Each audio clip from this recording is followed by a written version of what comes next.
Subscribe करे खातिर लाल button दबाई और भोजपुरी के ताजा अपडेट पहले पावे खातिर घंटी वाला बटन दबाई।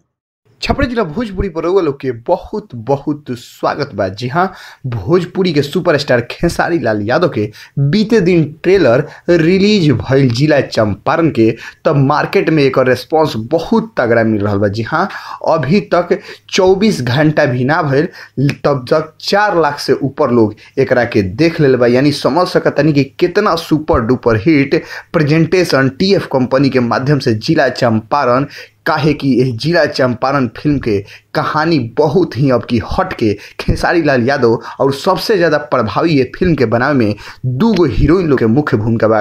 कारण बटे कि मणि भट्टाचार्य और मोहिनी घोष। अब सवाल इहो उठ रहा बटे कि का ई लोग के अइला से काजल राघवानी और खेसारी लाल यादव के बीच के रिश्ता में दरार उत्पन्न हो जाई। तो सही बात बा, इस सवाल तो उठल जरूरी बा।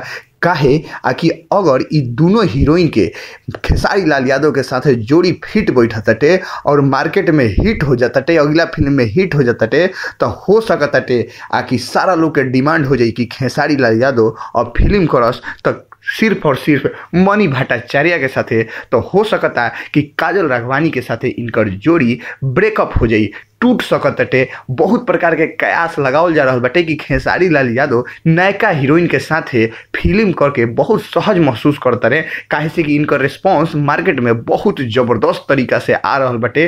काहे कि ट्रेलर के जब इतना बढ़िया रिस्पांस बा तो समझ सकते नहीं फिल्म के कितना बढ़िया रिस्पांस हो सकते। सारा लोग के निगाह टिकल बटे फिल्म के इंतजार में कि कब उनकर फिल्म आई। काहे से कि हीरोइन के बहुत लोग प्रशंसा कर रहा बा। जी हाँ, भोजपुरी की ताजा तरीन खबर लोग के बीच ऐसे ही हमने के ले आओ तरम सन। बस लाल बटन दबा के सब्सक्राइब करिए और घंटी वाला बटन दबा के सबसे तेज